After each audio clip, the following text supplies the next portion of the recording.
வணக்கம். இது காலத்தின் குரல். கேரள மாநிலம் பத்தனம்திட்டாவில் உள்ள சபரிமலை கோயிலுக்குள் பெண்கள் வழிபடுவது தொடர்பான வழக்கு உச்சநீதிமன்றத்தில் நடந்து வருகிறது. இந்த வழக்கில் காங்கிரஸ் அரசு எடுத்திருந்த நிலைப்பாட்டிலிருந்து மாறி தற்போதைய மார்க்சிஸ்ட் கட்சியின் தலைமையிலான அரசு ஒரு முடிவை அறிவித்திருக்கிறது. இந்த ஆலயத்திற்குள் பெண்கள் வயது வித்தியாசமின்றி இறைவனை தரிசிப்பதற்கு அனுமதிக்கப்பட வேண்டும் என்ற வழக்குக்கு ஆதரவான நிலையை அந்த அரசு எடுத்திருக்கிறது. முன்னதாக உமன் சாண்டி அவர்கள் தலைமையிலான அரசு அதை ஏற்கவில்லை. அதற்கு முன்பு அச்சுதானந்தன் தலைமையில் இருந்த அரசு இதற்கு ஆதரவாக இருந்தது. பெண்கள் சமத்துவத்தில் நம்பிக்கை கொண்டு எடுக்கப்பட்ட இந்த முடிவா அல்லது நம்பிக்கையில் தலையிடக்கூடிய விஷயம் என்று சொல்லக்கூடிய வாதம் ஏற்புடையதா என்பதை இன்றைக்கு விவாதிக்கிறோம். நம்மோடு மார்க்சிஸ்ட் கம்யூனிஸ்ட் கட்சியைச் சேர்ந்தவரும் பேராசிரியருமான திரு அருணன் அவர்கள், பாரதிய ஜனதா கட்சியின் மாநில துணைத் தலைவர் திருமதி லட்சுமி சுரேஷ், ஆலய வழிபடுவோர் சங்கத்தின் திரு டி.ஆர். ரமேஷ், பத்திரிகையாளர் பெண்ணிய செயல்பாட்டாளர் கவிதா முரளிதரன் அவர்கள். வணக்கம். பேராசிரியர் அருணன், இன்றைக்கு வந்த உச்சநீதிமன்ற வாதத்திலிருந்து நம்ம விவாதிக்கலாம். உங்களுடைய அச்சுதானந்தன் அவர்களுடைய தலைமையிலான அரசு ஒரு முடிவை எடுக்கிறது. தேவஸ்தம் போர்டு பெண்களை அனுமதிக்க மாட்டோம், காலம் காலமாக இருந்து வரக்கூடிய மரபு அல்லது பின்பற்றப்பட்டு வரும் நடைமுறை அப்படின்னு அவங்க சொல்கிறப்ப, இல்லை காலத்துக்கேற்ப அந்த நடைமுறை மாற்றப்பட வேண்டும் அப்படின்ற ஒரு நிலையை முன்பு எடுத்தீங்க. இதற்கு பிறகு காங்கிரஸ் அந்த நிலைப்பாட்டை மாற்றுகிறது. பிறகு மீண்டும் உங்களுடைய பழைய நிலைக்கே இந்த ஆட்சி மாற்றம் வந்த பிறகு போகுது. இதற்கு தேவஸ்தம் போர்டு தரப்பில் எதிர்ப்பு தெரிவிக்கிறாங்க. ஒவ்வொரு முறையும் ஒரு நிலைப்பாட்டை அரசாங்கம் மாற்றிக்கொள்வதா, அரசு ஒரு நிலை எடுத்தால் அதில் தான் உறுதியாக இருக்க வேண்டும் அப்படின்ற கேள்வியை வைக்கிறாங்க. இதில் அரசு எடுத்த இந்த முடிவை நீங்கள் எப்படி பார்க்குறீங்க? இது ஒரு நல்ல முடிவு, முற்போக்கான ஒரு முடிவு. நடுவில் வந்த காங்கிரஸ் அரசு தான் அதை குழப்பிருச்சு. வி.எஸ். அச்சுதானந்தன் தலைமையிலான அரசு 2007ஆம் ஆண்டிலேயே கண்டிப்பாக பெண்களும் அங்கே அனுமதிக்கப்பட வேண்டும், அதுதான் ஒரு இயல்பாக இருக்க முடியும் என்று அவங்க ஏற்கனவே நீதிமன்ற விஷயத்தில் பிரமாண பத்திரம் தாக்கல் பண்ணியிருந்தாங்க. அடுத்து வந்த காங்கிரஸ் அரசு தான் அதை மாற்றிச்சு. இப்பொழுது அமைந்திருக்கக்கூடிய மார்க்சிஸ்ட் கட்சியினுடைய தலைமையிலான அரசு மீண்டும் எங்களுடைய ஒரிஜினல் நிலைப்பாட்டுக்கு, தோழர் அச்சுதானந்தன் அரசு எடுத்த நிலைப்பாட்டுக்கு நாங்கள் சென்றிருக்கிறோம். இது உண்மையிலே நம்பிக்கை சார்ந்த பிரச்சனை அல்ல. நம்ம ஒன்றும் பூஜை முறையிலேயோ அல்லது வழிபாட்டு முறையிலேயோ இப்போ தலையிடலை.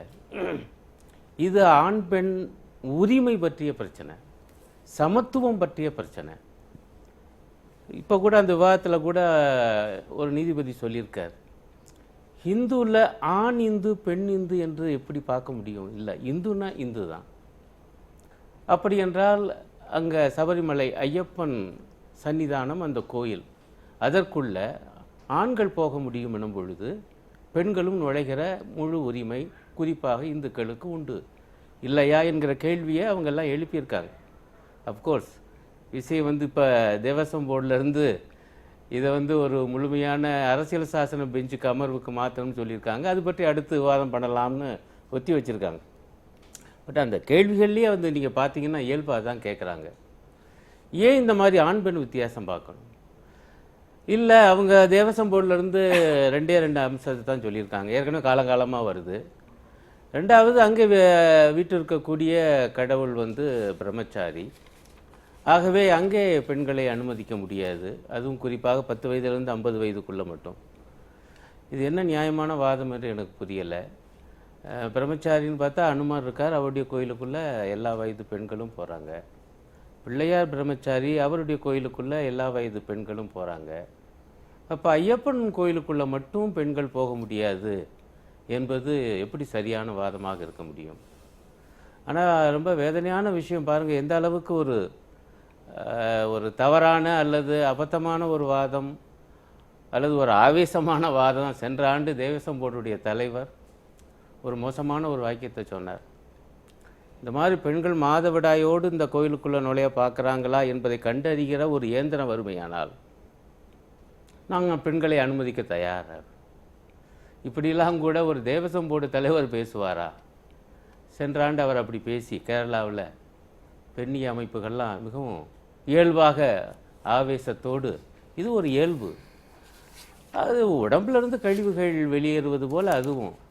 இன்னும் சொல்லப்போனால் அது தாய்மையின் அடையாளம். நாமெல்லாம் பிறந்ததே அந்த இயற்கை வழியில் தான். அதை ஒரு அருவருப்பான ஒரு கேவலமான விஷயமா பார்த்து அதை இந்த அளவுக்கு கிண்டலுக்குரிய ஒரு சொற்களை பயன்படுத்தி பேசியது என்ன நியாயம் என்று ஒரு பெரிய இயக்கம், நாங்கள் அதில் பெருமை கொள்கிறோம் என்றே பெண்ணிய அமைப்புகள் போராடின.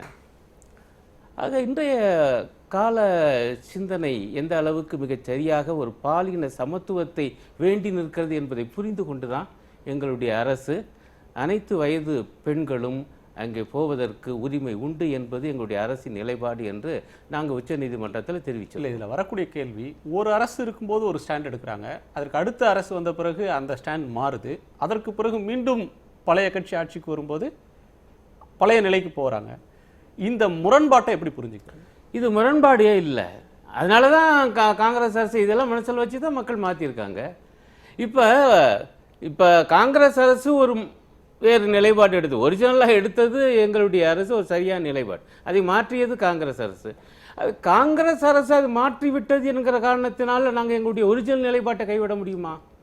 எங்களை பொறுத்தவரையில் ஒரு சரியான ஒரு முழுமையான முற்போக்கான நிலைப்பாட்டை தான் நாங்கள் கொண்டிருக்கோம். மாற்றிட்டாங்க என்கிற காரணத்தினாலே ஒரு நியாயம் அநியாயமாகி விடாது. இன்னும் சொல்லப்போனால் இதெல்லாம் மனசில் வச்சு தானே புதிய அரசை கொண்டாந்துருக்காங்க. இப்போ நாங்களும் காங்கிரஸ் பாதையில் போகணும்னா அப்புறம் நாங்கள் ஏன் வரணும், அல்லது எங்களையே மக்கள் தேர்ந்தெடுக்கிறோம். அது இந்த விஷயத்தை நாங்கள் நிச்சயமாக நீதிமன்றத்திடம் சொல்லுவோம். திரும்ப லட்சுமி சுரேஷ், இதில் இந்த வழக்கை தனியாக பார்க்க முடியாதுன்னு நினைக்கிறேன். இதற்கு முன்னால் 2 வழக்குகள் இது தொடர்பாக இருக்குது. பெண்களை வழிபாட்டு தலங்களுக்குள் அனுமதிப்பது அப்படின்றதுல ஒன்று மும்பையில் உள்ள ஹாஜி அலி தர்கா. அங்கே தீர்ப்பு உச்சநீதிமன்றம் ஆண்கள் எங்கெல்லாம் சென்று வழிபட முடியுமோ அந்த இடங்களெல்லாம் பெண்களும் செல்லலாம், அதற்கு எந்த தடையும் ஒரு ஆண் பெண் அப்படின்ற பாகுபாட்டின் அடிப்படையில் ஒருவரை தடுக்கக்கூடாது, அது அவங்களுடைய அடிப்படை உரிமைக்கு எதிரானது அப்படின்ற கருத்தை உச்சநீதிமன்றம் சொல்லுச்சு. அது ஒரு ஹிஸ்டாரிக் ஜட்ஜ்மெண்ட், வரலாற்று சிறப்பு வாய்ந்த தீர்ப்பு அப்படின்னு சொல்லப்பட்டது. அதற்கு எதிராக அப்பீலுக்கு போவோம் அப்படின்னு சொன்னவங்களே கூட அந்த தர்கா நிர்வாகம் தன்னுடைய நிலையிலிருந்து பின்வாங்கி இல்லை நாங்கள் அதை அனுமதிக்கிறோம் அப்படின்ற நிலைக்கு வந்துட்டாங்க. அதே போல் ஒரு ஹிந்து ஆலயம் மகாராஷ்டிரா மாநிலத்தில் ஷானி டெம்பிள், அதுலேயும் பெண்கள் 2 வழக்கு தொடுத்தாங்க. அதில் உச்சநீதிமன்றம் பாம்பே உயர்நீதிமன்றம் மார்ச் 31ஆம் தேதி ஒரு தீர்ப்பளித்தது, அங்கே பெண்கள் அனுமதிக்கணும். அதன் நீட்சியாக சபரிமலை ஆலயத்தில் அனுமதிக்கணும் அப்படின்றத பார்க்கணுமா, இல்லை இதை வேறு பார்வையில் பார்க்கணுமா? முதலில் நியூஸ் 18 சேனல் அன்பர்களுக்கு வணக்கத்தை தெரிவித்துக் கொள்கின்றேன். இப்போ நம்ம நண்பர் அருணன் அவர்கள் சொன்னார், இது நம்பிக்கை சார்ந்த விஷயமா நாங்கள் பார்க்கல, உரிமை சார்ந்த விஷயமா பார்க்குறோம். முதல்ல அந்த விஷயத்திலே என்னோட முரண்பாடான கருத்தை நான் இங்கே பதிவு செய்ய விரும்புகிறேன். இது கண்டிப்பாக ஒரு மத நம்பிக்கை சார்ந்த விஷயம்தான். மதமே கிடையாதுன்னு சொல்கிறவங்க தான் கம்யூனிஸ்ட்வாதிகள். எங்களுக்கு மதம் கிடையாது, மக்கள் நலன் தான் அப்படின்ற மாதிரி பேசக்கூடிய தன்மை கொண்டவர்கள். இவர்கள் எதற்காக இந்த மத விஷயத்தில் திடீர்னு ஏற்கனவே இந்த அரசாங்கம் குறுக்கீட்டுக்கு மன்னிக்கணும், ஒரு சாரார் ஒரு வழக்கு தொடுக்கிறாங்க. கம்யூனிஸ்ட் கட்சி சிபிஎம் அப்படின்ற கட்சி இதில் ஒரு மனுதாரராக இருந்தால் நீங்க கேட்கிறது வேற. என்னோட கேள்வி நம்ம முடிச்சிடறேன். அதாவது ஒரு மக்களால் தேர்ந்தெடுக்கப்பட்ட ஒரு அரசு அங்கே ஆட்சியில் இருக்கிறது.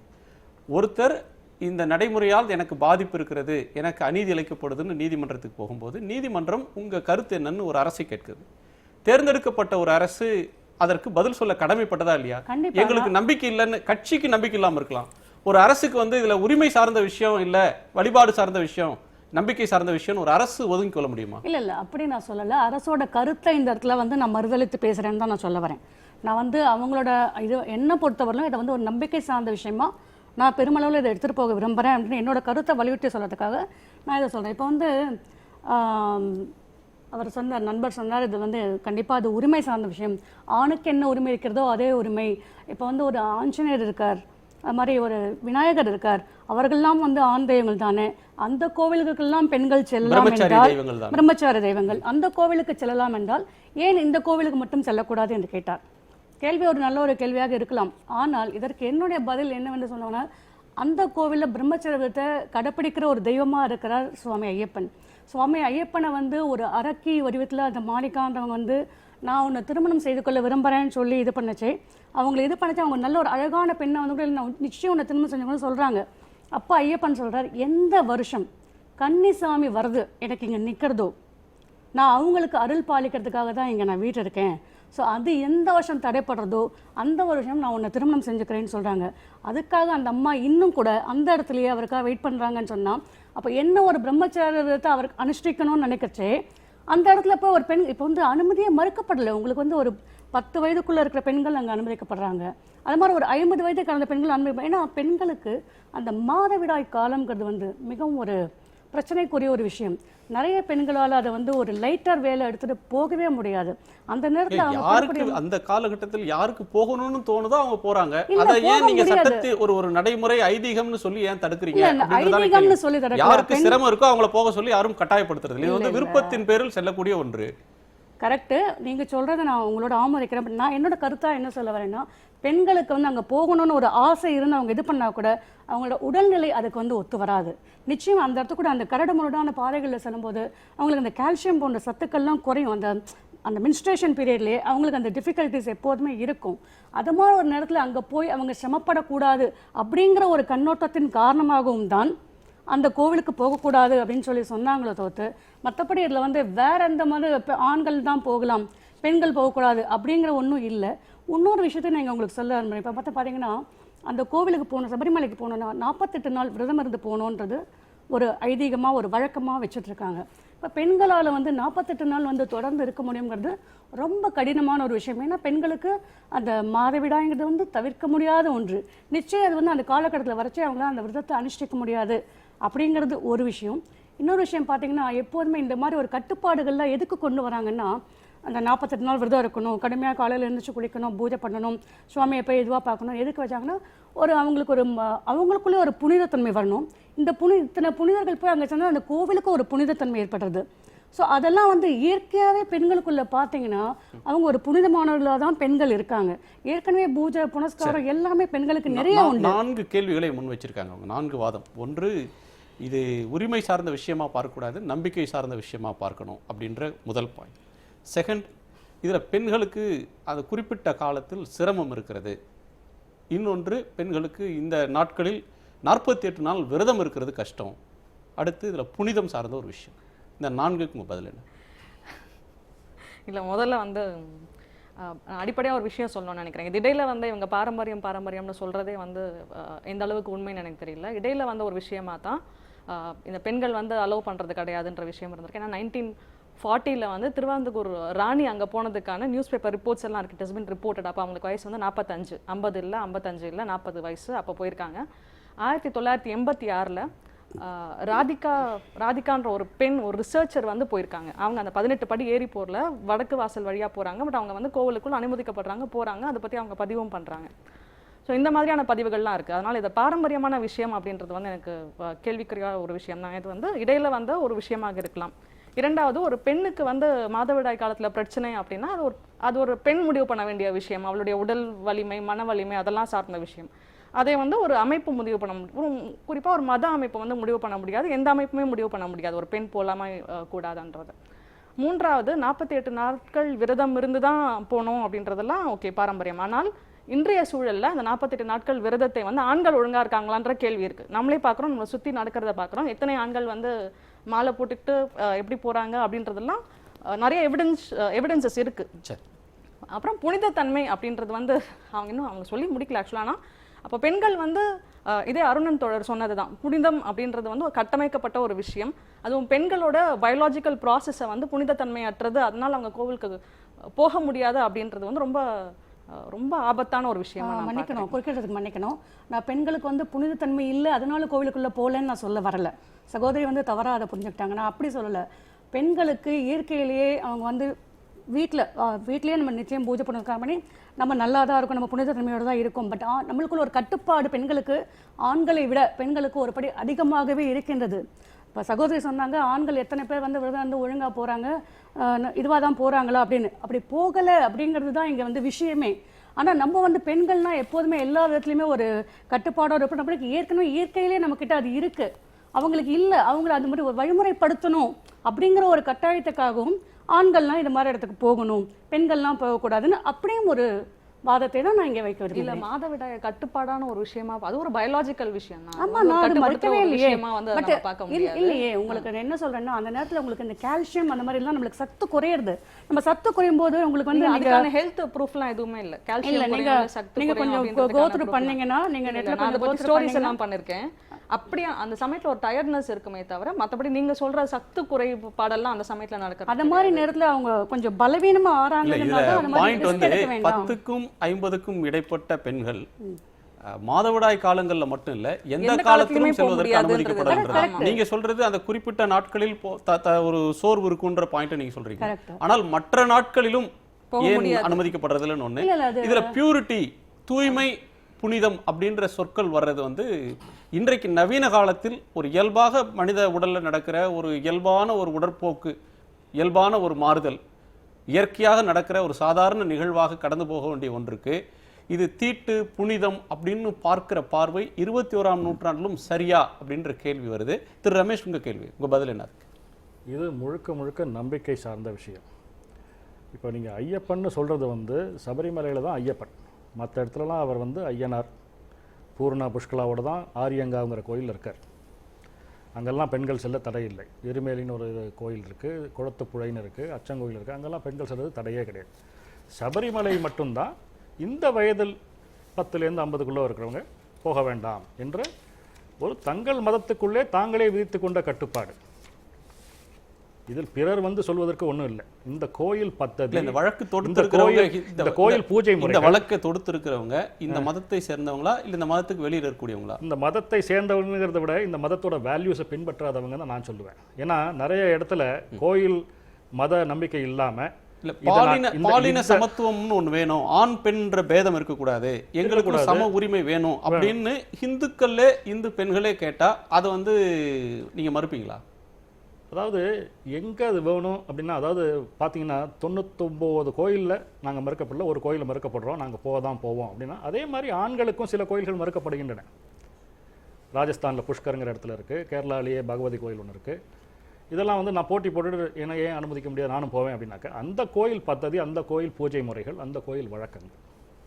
இதே இப்போ பாபரி மஸ்ஜித் இடித்த போது மத்திய அரசாங்கம் ஒரு சட்டம் கொண்டு வந்தது, the places of worship act.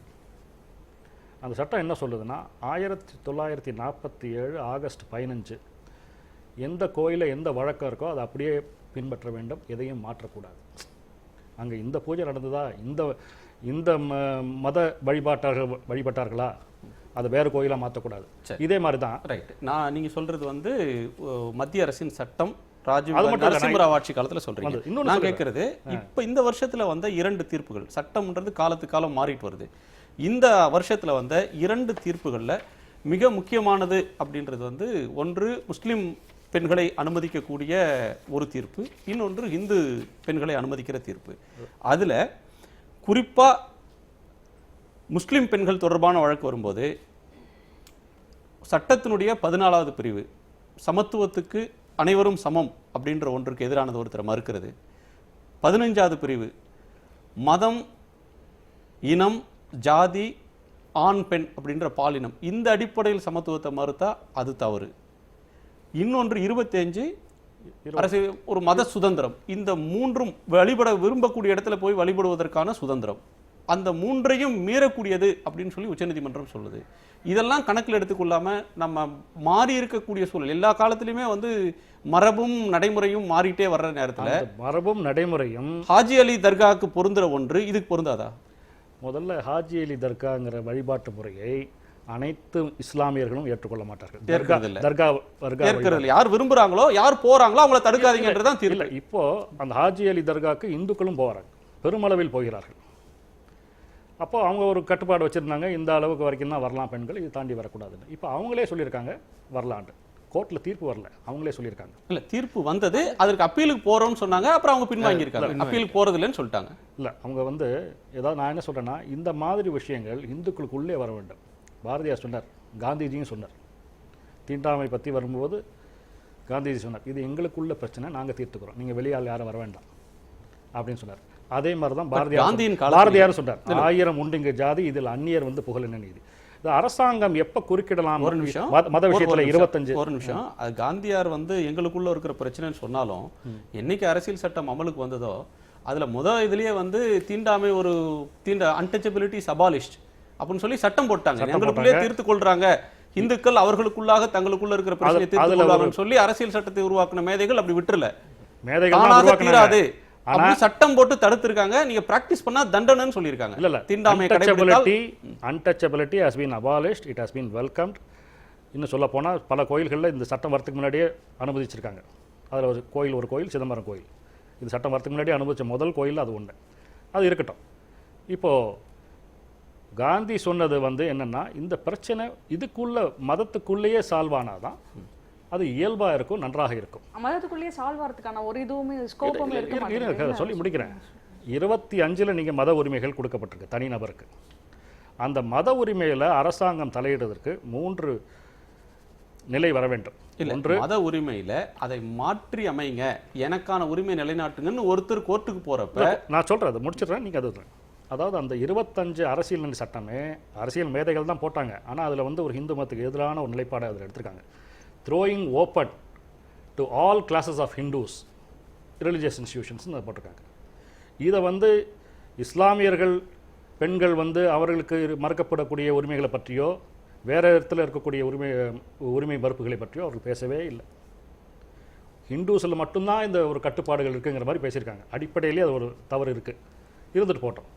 நான் என்ன சொல்கிறேன் அப்படின்னாக்க, இந்த கோயிலில் இந்த பദ്ധதியில் இறைவனை வைத்து அந்த இறைவன் என்ன சொல்கிறானோ அப்படி தான் அவர்கள் மாற்றி அமைக்கிறார்கள். 18 படி இருக்குது சபரிமலையில், வேற கோயிலெல்லாம் கிடையாது, வேற ஐயப்பன் கோயிலில் கிடையாது. ஒன்றுக்கு ஒரு நடைமுறை இருக்கு.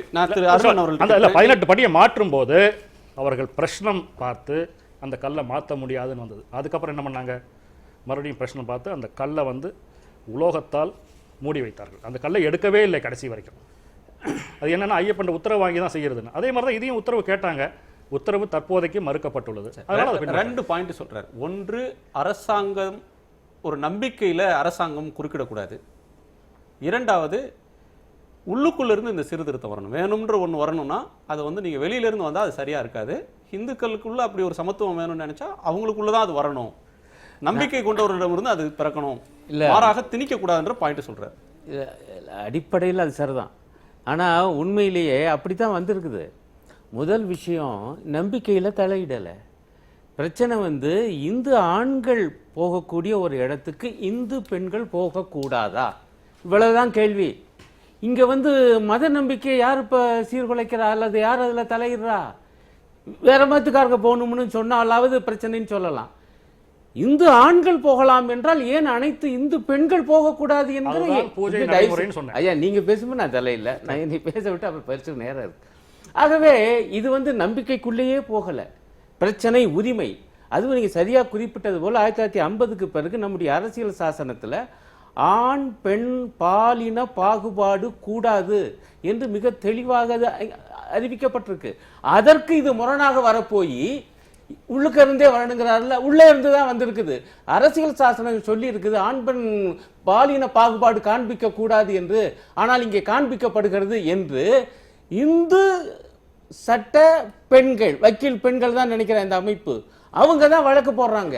இப்ப அதனாலதான் பாருங்க நீதிமன்றமும் உடனே இது இன்னொரு மதத்துக்காரங்க ஒரு மதத்துல தலையிறீங்களா அவங்க ஒன்றும் சொல்லலை. அவங்களும் ஆமா இது நியாயமா தெரியுது என்று அடுக்கடுக்கான சந்தேகங்களை அவங்க கிளப்பி இருக்காங்க. ஆகவே இது உள்ள இருந்து தான் வந்திருக்கு. இது நம்பிக்கை சார்ந்த விஷயம் அல்ல, இது உரிமை சார்ந்த விஷயம். இன்னும் ஒன்றை சொல்கிறேன். இப்ப சகோதரி வந்து அவங்க சொன்னாங்க இல்லை உள்ள சிரமங்கள் பற்றியெல்லாம் அவங்க அக்கறையோடு சொன்னாங்க. நான் என்ன கேட்க விரும்புகிறேன், இந்த நவீன அந்த காலத்தில் சில சிரமங்கள் இருந்தது என்பதை நான் புரிந்து கொள்கிறேன். அந்த காட்டு மலை இதெல்லாம் தாண்டி போவதில் உண்மையிலே சிரமங்கள் இருந்திருக்கலாம், அதனால கூட வேண்டாம் என்று இருந்திருக்கலாம். ஆகவே நம்ம பழைய வரலாறுக்குள் கூட போக வேண்டியதில்லை. இந்த 21ஆம் நூற்றாண்டுல பாதைகள் மிக எளிமையாக்கப்பட்டிருக்கு. கிட்டத்தட்ட எந்த அளவுக்கு வண்டிகள் அங்கே போகுது என்பதை எல்லாருக்கும் தெரியும். நவீன காலத்திலையும் நீங்க பழச வச்சுக்கிட்டு போகக்கூடாது என்பது என்ன அர்த்தம்? இன்னும் கேதார்நாத் பத்ரிநாத்துக்கெல்லாம் கூட இப்படிலாம் தடை இருப்பதா எனக்கு தெரியல. அப்படி இருக்கிறதுனா அவங்க சகோதரி சொல்லட்டும், ஏன் இந்த ஒரு கோவிலுக்கு மட்டும்? ஆகவே இது வந்து நம்மளால இன்னும் அந்த ஒரு கட்டுப்பெட்டித்தனத்திலிருந்து வெளியே வர முடியல. ஆகவே அதுதான் காரணம். அதை மறைச்சிட்டு நம்ம வந்து பழக்க வழக்கம், சாமி வந்து அனுமதி கொடுக்கல, சாமி வந்து அனுமதி கொடுத்தாரா கொடுக்கலன்னு யார் சொல்கிறா? ஆசாமிகள் தான் சொல்கிறாங்க. இது எல்லாருக்கும் தெரிஞ்ச விஷயம். இது என்ன நியாயம்? ஆகவே தயவு செய்து கடவுளை கொண்டாந்து இழுக்காதீங்க. இது ஏற்பாடுகள் பூரா செய்வது தேவஸ்தானம், மனிதர்கள். ஆனா அதே மனிதர்கள் தங்களுடைய சொந்த மதத்தை சார்ந்த பெண்களுக்கு அநீதி இழைக்கிறார்கள். இது என்ன நியாயம் என்றுதான் கேட்குது, சட்டமும் கேட்குது, நாடும் கேட்கிறது. அது ரொம்ப காலமா நடக்குதுன்னு நான் நினைக்கிறேன். ஒண்ணு இப்ப ஆண்களுக்கு வந்து ஆண்களை கட்டுப்படுத்தக்கூடிய சில பழக்க வழக்கங்கள் இருக்கதான் செஞ்சது. இப்ப ஆண்கள் வந்து மெட்டி அணையணும், அந்த மாதிரியான பழக்க வழக்கங்களை வந்து அவங்க திட்டமிட்டு காலி பண்ணிடுறாங்க ஏதோ ஒரு காரணம் சொல்லி. ஆனா பெண்களை கட்டுப்படுத்துற பழக்க வழக்கங்களை தான் வந்து தொடர்ந்து பாரம்பரியம்ன்ற பேர்ல வந்து நீட்டிச்சுக்கிட்டே இருக்காங்க அப்படின்றது தான் உண்மைன்னு நினைக்கிறேன். அதாவது எஸ்டாப்ளிஷ்டு ட்ரெடிஷன் அண்ட் கஸ்டம்னு இருக்குது கோயில்கள் வழிபாட்டு முறைகளை பொறுத்த வரைக்கும். அந்த எஸ்டாப்ளிஷ் ட்ரெடிஷன் அண்ட் கஸ்டம் போக போக அது சட்டமாகிவிடும். The exception proves the rule அப்படின்னு ஒரு வாக்கியம் இருக்குது இல்லையா? அது மாதிரி இந்த ஒரு கோயிலில் ஐயப்பன் யோக பட்டையை அணிந்து கொண்டு அந்த இதில் நிலையில் இருக்கிறார். அவர் வந்து அந்த தை மாதம் 1ஆம் தேதி மகர நட்சத்திரத்தில் கண்ணை திறந்து உலகை பார்க்கிறார். அதன் பிறகு மீண்டும் தியானத்தில் அமர்ந்து விடுகிறார் என்பதுதான் ஐதீகம். அவர் இருக்கக்கூடிய நிலை தவநிலை. அந்த தவநிலையில் பெண்கள் வர வேண்டாம் என்று அந்த காலத்தில் விதித்திருக்கிறார்கள். விதித்தவர்கள் பூஜை முறையை நன்கு தெரிந்தவர்கள். அங்கே இருக்கக்கூடிய பூஜை முறைகள் மற்ற ஐயப்பன் கோயில்களில் இது கிடையாது. அதனால் அதற்கு ஏற்படும் அந்த ஒரு சில கட்டுப்பாடுகள். சரி, எஸ்டாப்ளிஷ்டு நார்ம்ஸ், எஸ்டாப்ளிஷ்டு கஸ்டம்ஸ், காலங்காலமாக பின்பற்றப்பட்ட நடைமுறைகள், மரபுகள் அப்படின்னு சொல்றீங்களா, ஐதீகங்கள்.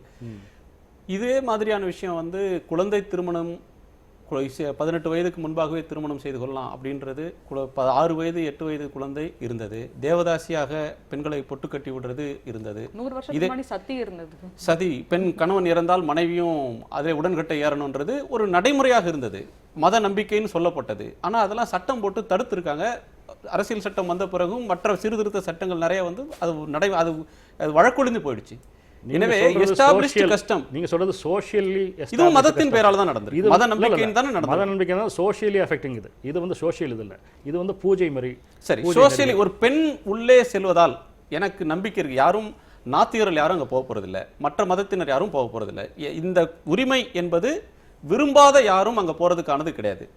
எந்த கோயிலுக்குள்ளும் விரும்பக்கூடியவங்க போறதுக்கு உரிமை தாங்க அப்படின்றதா இந்த வழக்கோட சாராம்சம். பெண்கள் போனால் என்ன பிரளயம் நடந்துடும் அப்படின்ற ஒரு கேள்வி இருக்கு. ஒரு இடைவேளைக்கு பிறகு நம்ம பேசலாம். பெண்கள் போனால் என்ன பிரளயம் நடந்துடும். இன்னொன்று, மக்களால் தேர்ந்தெடுக்கப்பட்ட ஒரு அரசு, கம்யூனிஸ்ட் கட்சி ஆட்சிக்கு வந்தால் இந்த நிலைதான் எடுப்பார்கள், ஏற்கனவே அவர்கள் இந்த நிலையை எடுத்திருக்கிறார்கள் அப்படின்னு தெரிஞ்சு மக்கள் ஓட்டு போட்ட பிறகு அந்த அரசாங்கம் அந்த முடிவை எடுப்பதற்கு அந்த அரசாங்கத்துக்கு மேண்டேட் இருக்கா இல்லையா, அவங்களுக்கு உரிமை இருக்கா இல்லையா, விவாதிக்கலாம். ஒரு சின்ன இடைவேளைக்கு பிறகு விவாதிக்கலாம்.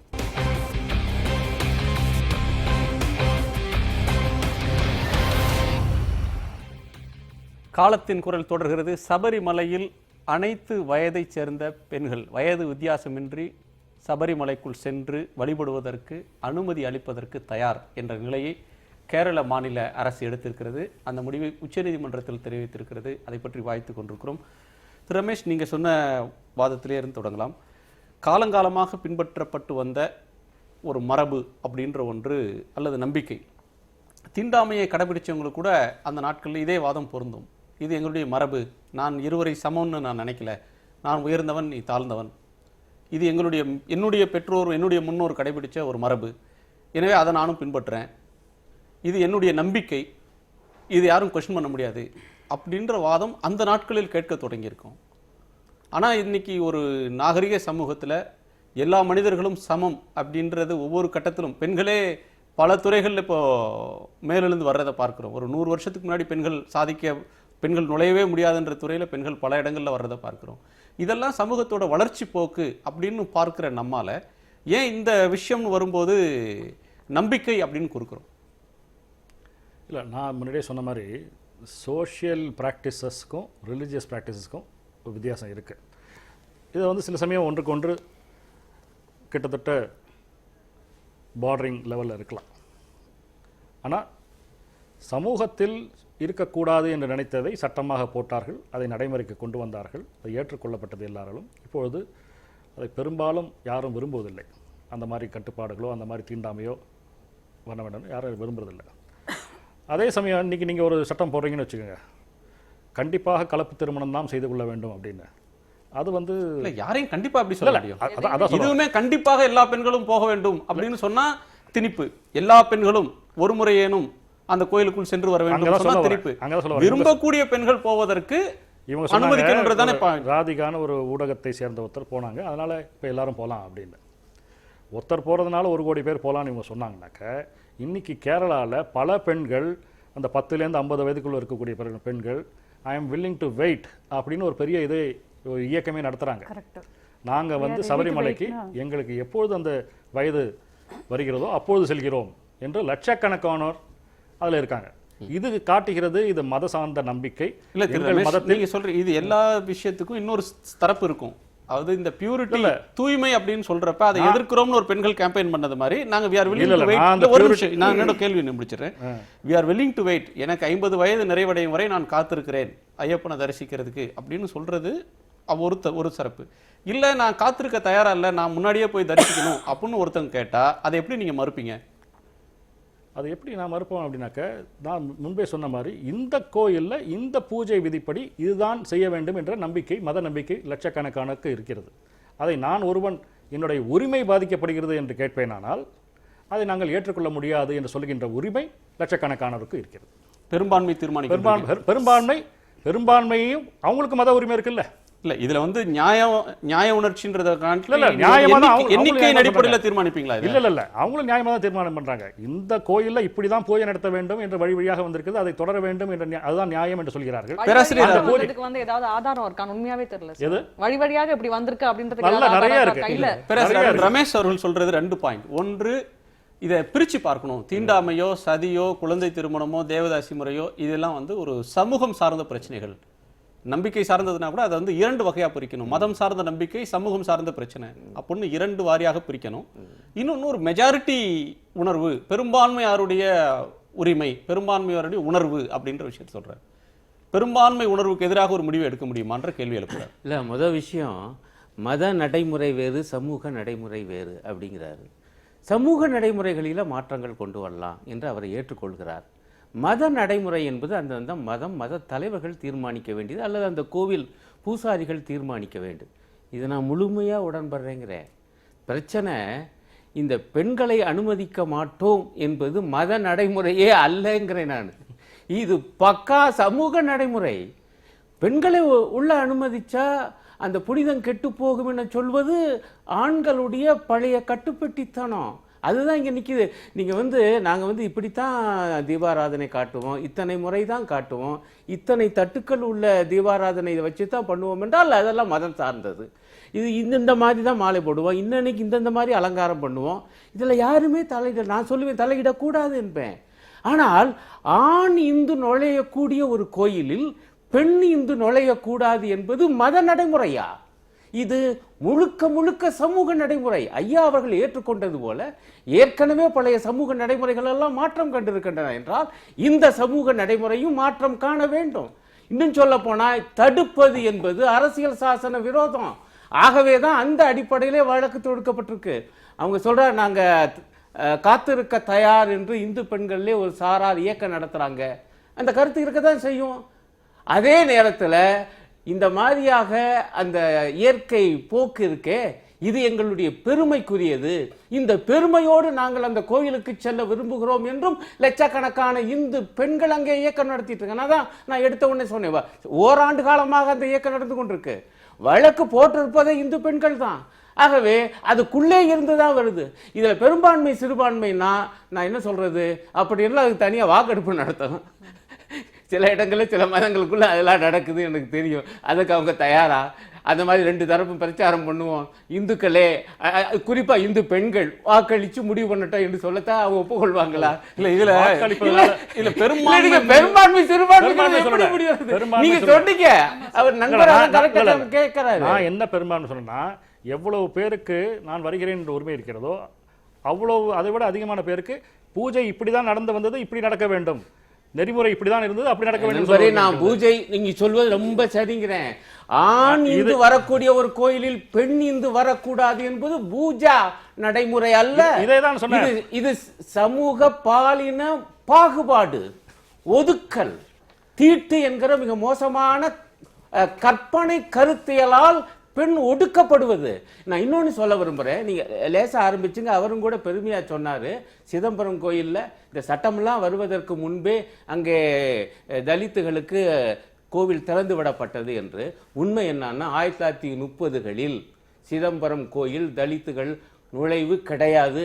30களில் காந்திஜி தலைமையிலே மிகப்பெரிய அந்த ஆலய நுழைவு போராட்டம் நடந்த பிறகுதான், இன்னும் சொல்லப்போனா தமிழகத்திலே ஆகம கோவில்களில், பெரிய ஆகம கோயில்களில் மிகப்பெரிய போராட்டம் நடந்து ஆலய நுழைவு வெற்றிகரமாக நடந்தது மதுரை மீனாட்சி அம்மன் கோயிலில் 1939.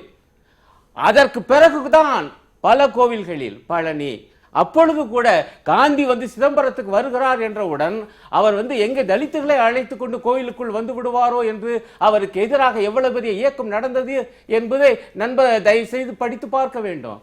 அப்ப நான் எதுக்கு சொல்ல வர்றேன்னா, இப்படிப்பட்ட இயக்கங்களை நான் என்ன கேட்கிறேன், காந்தியை விட பெரிய இந்து யாரு?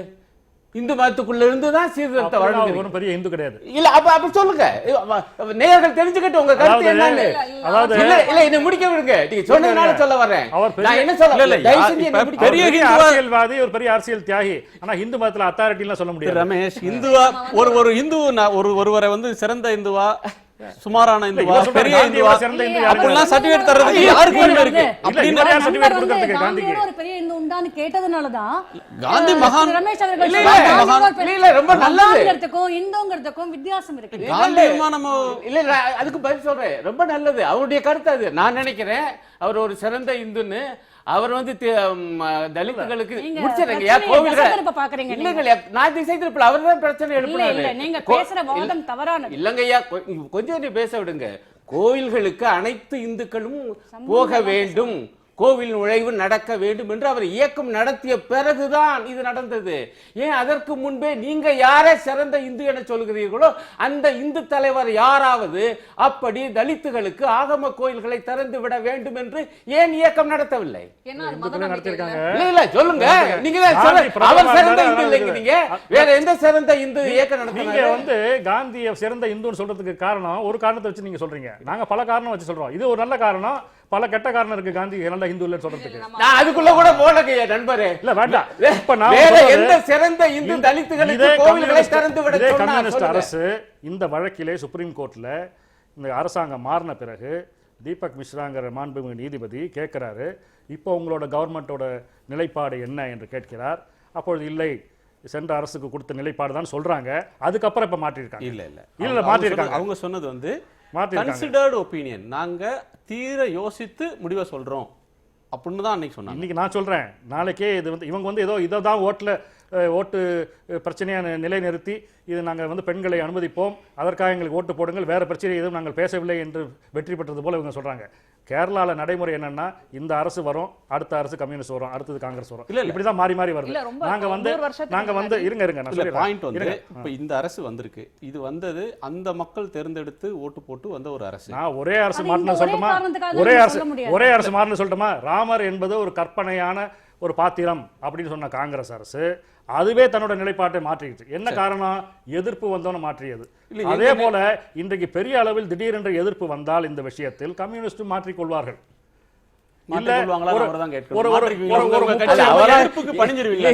ஒரு 30 எம்எல்ஏ பிரிஞ்சு வேற ஒரு மறுபடியும் காங்கிரஸ் ஆட்சி இப்ப வந்து பாத்தீங்கன்னாக்கா அப்ப மறுபடியும் நிலைப்பாடு மாறும். அதாவது எங்க சார்பா அவர் பேசுறதுக்கு உரிமை கிடையாது. பாருங்க, நான் தான் ஏற்கனவே சொன்னேன், பெரும்பான்மையில எதிர்ப்பு வந்தால் இந்த நிலைப்பாடு இறுதியானது இல்ல, மாறுதலுக்கு உட்பட்டதுன்ற குற்றச்சாட்டை சொல்றேன். நிச்சயமா இல்ல, தயவு செஞ்சு எங்க சார்பா எனக்கு பேச உங்க சார்பா உங்க நிலைப்பாடு எப்படின்னு எங்களுக்கு தெரியும். எங்க நீங்க கேட்டுட்டீங்க. இங்க பாருங்க, இது வந்து ஒரு கொள்கை சார்ந்த ஒரு முடிவு நாங்க எடுத்தது 2007ஆம் ஆண்டிலேயே. காரணம், இது மத நம்பிக்கை அல்ல, இது பெண் உரிமை சம்பந்தப்பட்ட பிரச்சனை. ஆகவே இதை பொறுத்தவரை அந்த கோவிலுக்குள் ஆண் இந்து போக முடியும் என்றால் பெண் இந்துவும் போக வேண்டும் என்பது எங்களுடைய கொள்கை சார்ந்த நிலைப்பாடு. நாங்கள் ஆட்சியில் இருந்தாலும் இல்லாவிட்டாலும் இதைத்தான் சொல்லுவோம். ஆட்சிக்கு வந்த பிறகு நிச்சயமாக அரசினுடைய கருத்தை சொல்லும்போது எங்களுடைய கருத்தை சொல்லியிருக்கோம். இதில் எவ்வளவு வாக்கு வருது, எத்தனை எம்எல்ஏ என்கிற கணக்கு அல்ல, இது உரிமை. அந்த உரிமைக்காக நாங்கள் நிற்போம். இந்த இடத்துல நான் குறுக்கிட விரும்புகிறேன். நண்பர் சொன்னார் பெண் உரிமைக்காக தான் நாங்கள் இதை மாதிரி ஒரு நிலைப்பாடை எடுக்கிறோம்னு சொல்லிட்டோன்னு. இவ்வளோ பெண் உரிமையை பற்றி பேசுகிற இதே கம்யூனிஸ்ட் தான் இந்த நம்ம இதில் வெஸ்ட் பெங்கால் அரசில் தபஸ்வி மாலிக் அப்படின்ற ஒரு முஸ்லீம் பெண், அந்த சகோதரி என்ன சொன்னாங்க, நிலங்களை இந்த நானோ காருக்காக நிலங்களை அரசு கையொப்பப்படும் போது அந்த அம்மா அதை எதிர்த்து போராடினாங்க. அவங்களும் ஒரு பெண், முஸ்லீம்லாம் கூட விட்டுனாங்க, ஒரு பெண். அந்த பெண்ணை அன்னைக்கு நீங்கள் ஒரு 5-6 கம்யூனிஸ்ட் நபர்கள் அவங்கள அடித்து கற்பழிச்சு கொலை பண்ணாங்களே, இதை எந்த பெண் உரிமை நிலைநாட்டுறதுக்காக இப்படி பண்ணாங்க? அப்போ அந்த பெண்ணோட உரிமையை போராடுற ஒரு குணம் அந்த பெண்ணுக்கு இருக்கிறது ஒரு தப்பான ஒரு விஷயமா? எதை கொண்டு கம்யூனிஸ்ட் அன்று அப்படி நடந்து கொண்டது என்பதற்கு இல்ல நான் இங்க ஒரு ஆதாரத்தை கேட்கிறேன். அதான் பாருங்க, நம்ம ஒரு விஷயத்தை பேசும்போது யார் திசை திருப்பான்னு பாருங்க. சம்பந்தம் கொஞ்சம் பேச விடுங்க.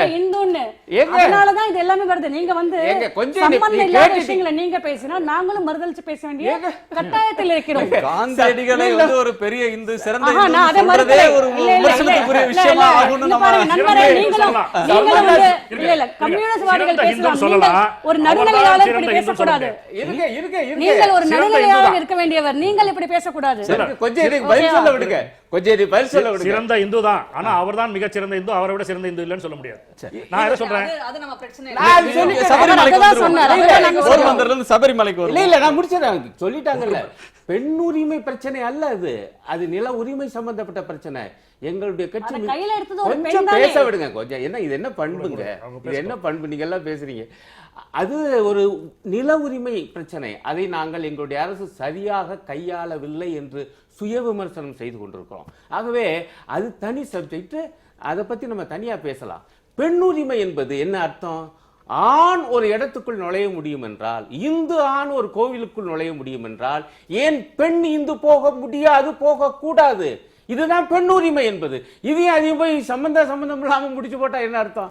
நீங்க சபரிமலைக்கு 2 கேள்விகள் இருக்கு. திரு அருணன் அவருடைய கருத்து, அவருடைய கட்சியின் கருத்து. ஆனா தீபக் மிஸ்ரா நீதிபதி, இந்த வழக்கை விசாரிக்கிற நீதிபதி சொல்றார், 1500 ஆண்டுகளாக அல்லது எப்போ நினைவு தெரிந்த நாட்களில் இருந்து காலங்காலமாக பெண்கள் அனுமதிக்கப்படவே இல்லை அப்படின்றதுக்கு என்ன ஆதாரம் இருக்கு அப்படின்ற ஒரு கேள்வியை கேட்கிறார். இரண்டாவது என்ன வருதுன்னு சொன்னா, அண்மையில் இதே ஆண்டில் வந்த இன்னொரு தீர்ப்பு. அந்த தீர்ப்பில் ஒரு பொதுநல வழக்கில் வித்யாபால் என்கிற ஒரு பெண், ஹிந்து பெண் போட்ட ஒரு வழக்கில் பாம்பே உயர்நீதிமன்றம் கொடுத்த தீர்ப்பு, இந்து ஆண் எங்கெல்லாம் சென்று கருவறை வரையிலும் சென்று வணங்குவதற்கு ஒருவருக்கு உரிமை இருக்கோ அதே உரிமை பெண்களுக்கும் உண்டு.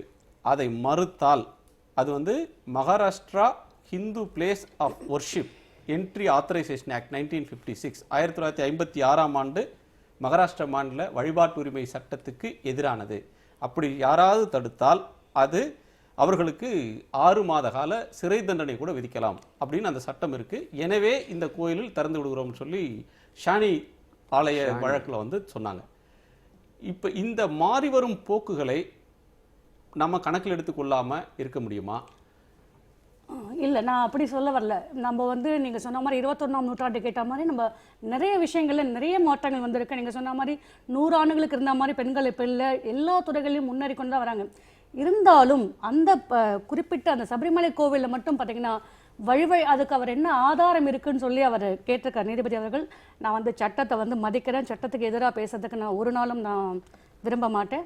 நான் என்ன சொல்ல, இருந்தாலும் எல்லாத்தையுமே நம்ம ஒரு சட்டத்தை மட்டும் வச்சே பார்க்க முடியாது. அதை தாண்டி நம்மளுடைய சம்பிரதாயங்கள், நம்மளுடைய மரபுகள் அதெல்லாம் இருக்கு. அது தொட்ட சில விஷயங்கள் நம்ம இது பண்ணிட்டு வரச்சு அதை நம்ம மீறி நம்ம பண்றதுங்கிறது நம்மளால அவ்வளோ சீக்கிரம் அதுல இருந்து மாறிக்க முடியாது. இதுல போகவே கூடாது அப்படிங்கறதெல்லாம் என்னோட வாதம். முன்னாடி அனுமதிச்சுட்டு தான் இருந்தாங்க ஒரு பர்டிகுலர் ஏஜ் வரைக்கும். சில பல காரணங்களுக்காக அந்த கோவில் இருக்கக்கூடிய வழிபாட்டு முறையின்படி இதற்கு உகந்ததல்ல என்று கருதுவதன் காரணத்தால் தான் அது மறுக்கப்படுறது. இதுல உரிமைங்கிறது வரல, வேற எதுவுமே இதுல வரல. இது நம்பிக்கையின் அடிப்படையில் தான் இது நடக்கிறது, வேற எதுவுமே இதுக்கு காரணம் அல்ல.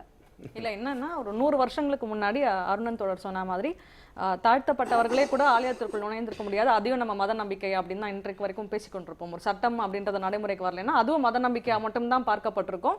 இது ரெண்டாவதுல நான் முக்கியமா சொல்லணும்னு நினைக்கிற விஷயம் வந்து இதுல இருக்கக்கூடிய பெரிய ஆபத்து நிச்சயமாக இந்து பெண்கள் தாங்கள் அவமானப்படுத்தப்படுகிறோம் இந்த மாதிரியான ஒரு மத நம்பிக்கை மூலமாக நினைச்சா சில இன்றைக்கு வேணா அவங்க வந்து willing to wait அப்படின்னு பிளக்கார்ட் பிடிக்கலாம். ஆனா ஒரு 10 வருஷம் 20 வருஷம்லாம் அவங்க அப்படி நினைக்க மாட்டாங்கன்னு தான் எனக்கு தோணுது. ஏன்னா அவங்க வந்து இந்த பேட்ரியார்க்கல் செட்டப் வந்து தன்னை அவமானப்படுத்துது அப்படின்னு ஒரு பெண் நினைத்தால் நிச்சயமாக அதற்கு எதிராக ரிவோல்ட் பண்ணும்போது மதத்தை விட்டு வெளியேறுவது தான் அந்த பெண்ணுக்கு வந்து ஒரு சரியான தீர்வாக இருக்க முடியும் அப்படின்னு தெரிஞ்சுதான் ஆர்எஸ்எஸ் வந்து இன்னைக்கு இதை சப்போர்ட் பண்றாங்க. மறுக்கவே இல்லை, ஆர்எஸ்எஸ் இதை சப்போர்ட் பண்றது.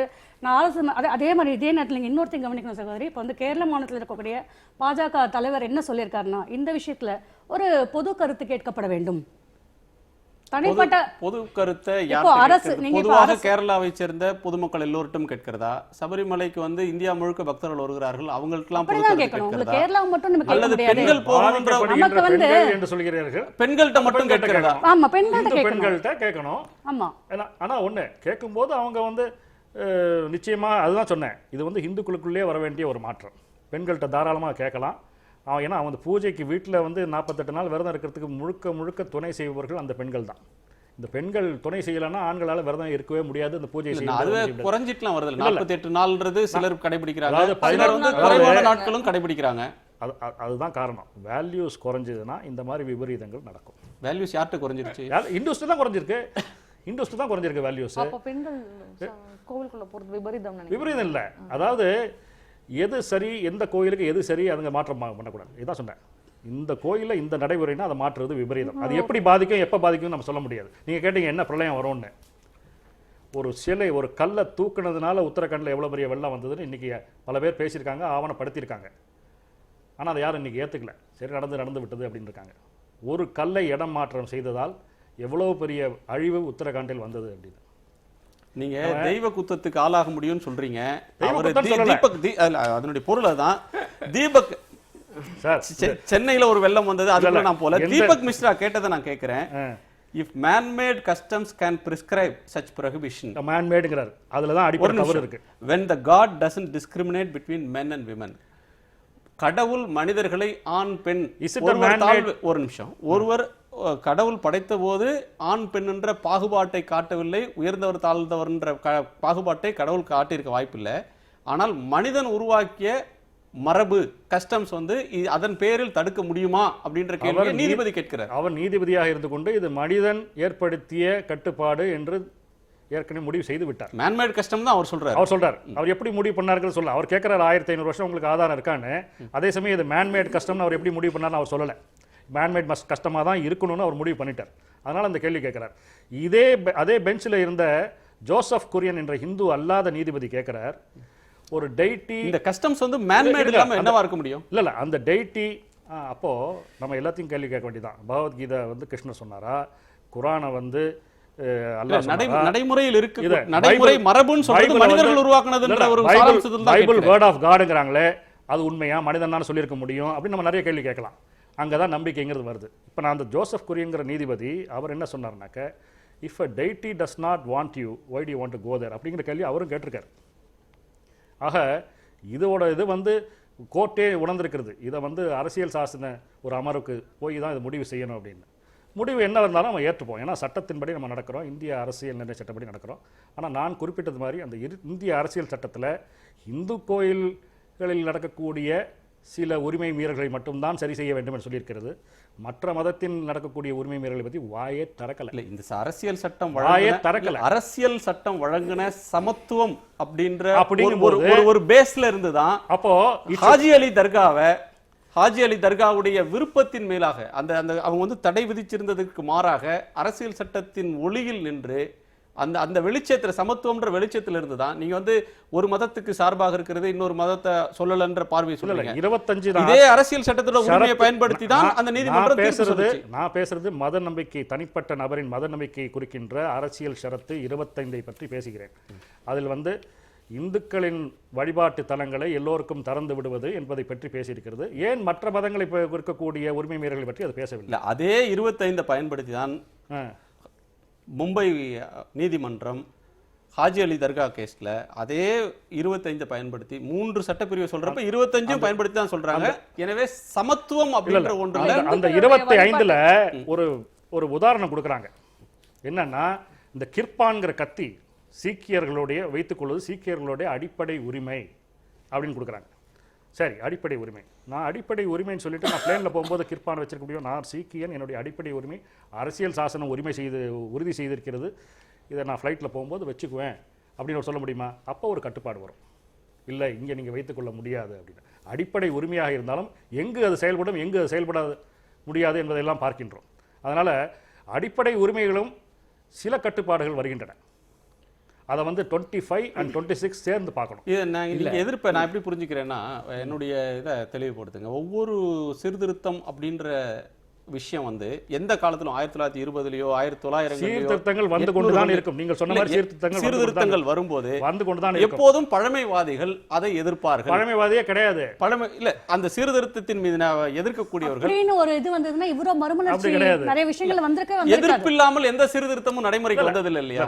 எதிர்ப்பு எந்த சீர்திருத்தமும் எதிர்ப்பு இல்ல. சீர்திருத்தம் நீங்க சொல்றீங்க, இது சீர்திருத்தமா சீர்கெட்ட திருத்தமாங்கிறத முடிவு பண்ணணும்.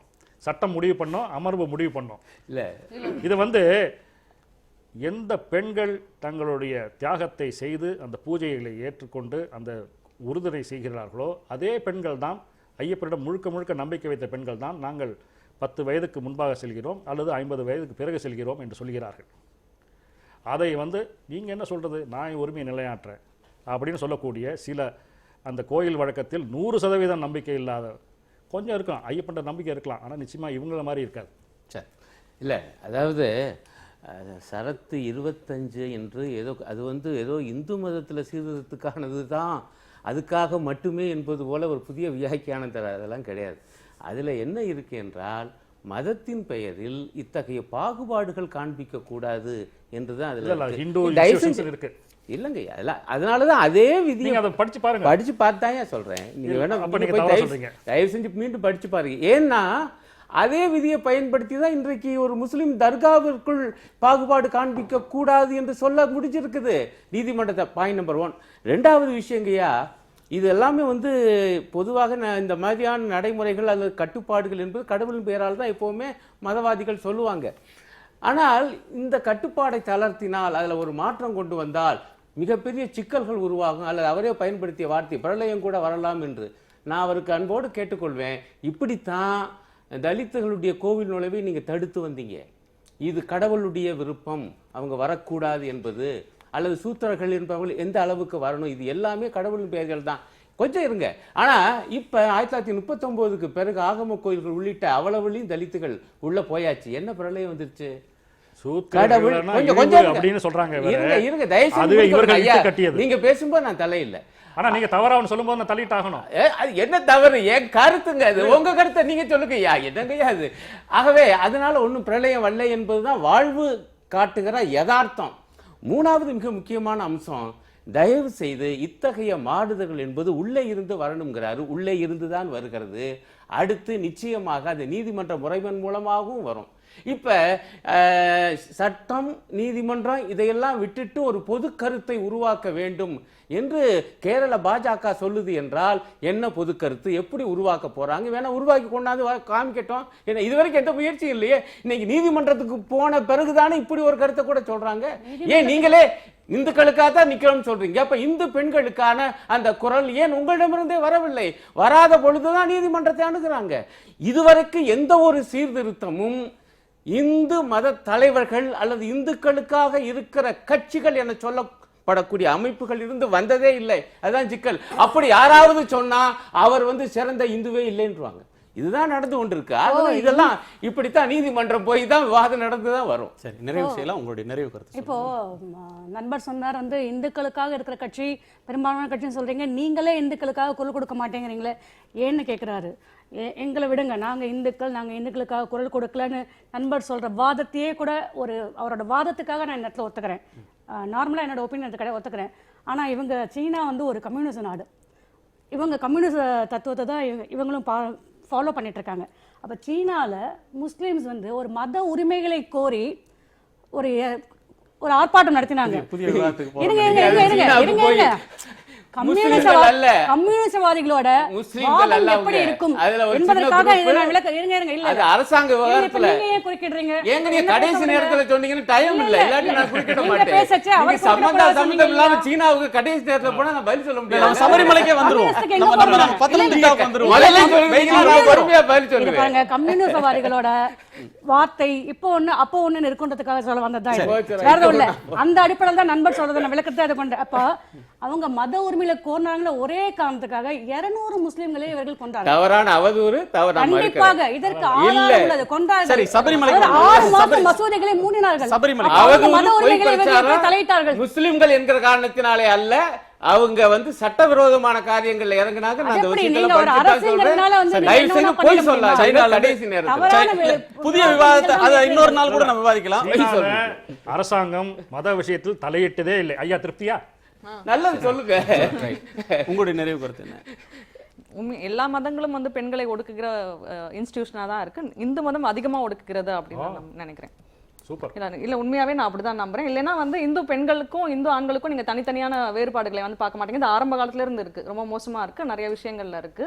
நீங்க சொன்னீங்க இப்போ ஹிந்து அந்த ஆர்டிகல் 25 சொல்றீங்க. ஆர்டிகல் 25ல வந்து ஹிந்து இன்ஸ்டிடியூஷன்ஸ் பத்தி ஏன் சொல்றாங்கன்னா, it was not open for all Hindus. அதுதான் பிரச்சனை. அது எல்லா இந்துக்களுக்கும் அது ஹிந்து நீங்க இன்ஸ்டிடியூஷன்ஸ்ல மட்டும் இது உரிமை மீறல்னு இல்லை. நான் தான் சொல்ல வந்தேன். மற்றதுலையும் இருக்கு. மசூதிகளில் போய் ஒரு பெண் வந்து வழிபாடு அதுக்கும் பயன்படுத்துற மாதிரி தான் அந்த வார்த்தைகள் இருக்கு. இருக்கு. 25 இல்ல இல்ல இல்ல இல்ல. சரி, நன்றி. இல்லாட்டி அது எப்படி பயன்படுத்தி இந்த இதற்கு தர்காவுக்கு சொன்னாங்க? இறுதி முடிவை சொல்ல வேண்டியது உச்சநீதிமன்றம். உச்சநீதிமன்றம் 3 நீதிபதிகள் இப்ப விசாரிச்சுட்டு இருக்காங்க. அது போராது, 5 பேர் கொண்ட அரசியல் சாசன அமர்வு இதை விசாரிக்கணும்னு சொல்லி கேரள தேவஸ்தம் போர்டு சொல்லுகிறது. அந்த சபரிமலை தேவஸ்தம் போர்டு சொல்கிறது. இது அரசியல் சாசன அமர்வு முடிவு செய்யக்கூடிய ஒன்றா அப்படின்றத நம்ம அடுத்த விசாரணையில பேசலாம் அப்படின்னு நீதிபதி சொல்லியிருக்கிறாரு. இது தொடரும் விவாதம். எந்த சீர்திருத்தமோ அல்லது முற்போக்கான கருத்தோ அல்லது மாறுதல்களோ ஒரே இரவில் வந்ததில்லை. பல கட்டங்களை கடந்து தான் வந்திருக்கு. பல வாதங்களுக்கு பிறகுதான் வந்திருக்கு. நீதிமன்றம் இதில் எந்த மாதிரியான ஒரு முடிவு எடுக்க போகுது அப்படின்றத பார்க்கலாம். அரங்குக்கு வந்து உங்களுடைய கருத்துக்களை பகிர்ந்தமைக்காக மிக்க நன்றி. உங்கள் நால்வருக்கும் நன்றி.